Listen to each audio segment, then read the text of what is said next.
While most coffee products compete to look new and different, some are constrained by existing standards. Portafilter baskets are a prime example. They all look essentially identical, even on close inspection, but the differences in performance can be massive.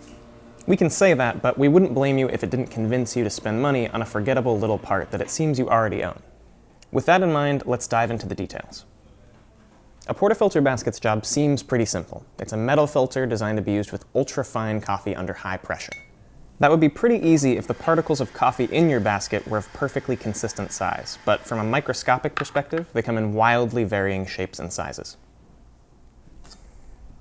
That's partly how espresso gets its character. The smallest particles can easily make their way through our filter and into your cup, producing a thick, rich espresso. It's the particles that are slightly larger than the holes that can cause the problem. A particle of just the wrong size or shape can obstruct one of these holes. On its own, this doesn't seem too bad, but odds are a number of openings will be obstructed during our extraction, sometimes even causing a domino effect on those around them. The result is that those areas behind the obstructions can end up under-extracted, seeing less water flow by them than their neighbors. As always, this produces shots with less clarity in their flavor. So, how can a basket avoid clogs? Well, it turns out that the particular shape of the holes can have a pretty big impact on how likely they are to be obstructed. If the hole is slightly jagged, sharp, or uneven, it's far more likely that a particle of coffee will get stuck on those edges.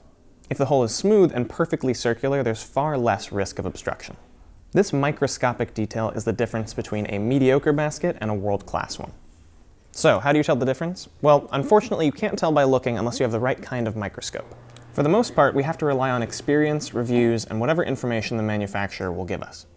The folks that make our favorite precision baskets, VST, include a little printed image of the holes on your specific basket as proof of their hard work. Instead of investing in our own microscope, we decided to put a couple of baskets head-to-head to see which one would deliver the most consistent results. For both, we used the same machine, grinder, coffee, and St. Anthony Industries depth-calibrated tools. Further, we alternated between the two baskets to keep the difference in time as small as possible. For our standard option, we used the OEM basket that comes with our Style 7 bottomless portafilters. And for our precision option, we went with the VST 20-gram basket. Alternating between the two, we pulled a total of 26 shots, 13 for each basket, stopping them all at 25 seconds. Then we noted any channeling on a scale of none, some, or heavy. The results drew a stark conclusion. VST baskets produce significantly more consistent results than standard baskets. Here we've plotted the data for each shot as a deviation from the target yield. As you can see, there's a lot more variation in the shots produced with the standard basket when compared to the VST. A statistical analysis of the deviation from the mean shows that the VST baskets had less than half the variability of the standard ones. Looking closer, you can also see that the general shape of the curves match, largely correlating to the changes in the level of beans in the hopper. This will always cause variation with any grinder and any given coffee, but you can see that the VST basket mitigated the disturbance. When comparing the amount of channeling produced by each basket, there's a very clear difference. The standard basket produced many instances of heavy channeling, where the VST produced none, only displaying a few instances of light channeling. The VST basket is the clear winner here, which, based on our experience, is no surprise at all. That said, we were somewhat surprised at the size of the disparity between the two baskets.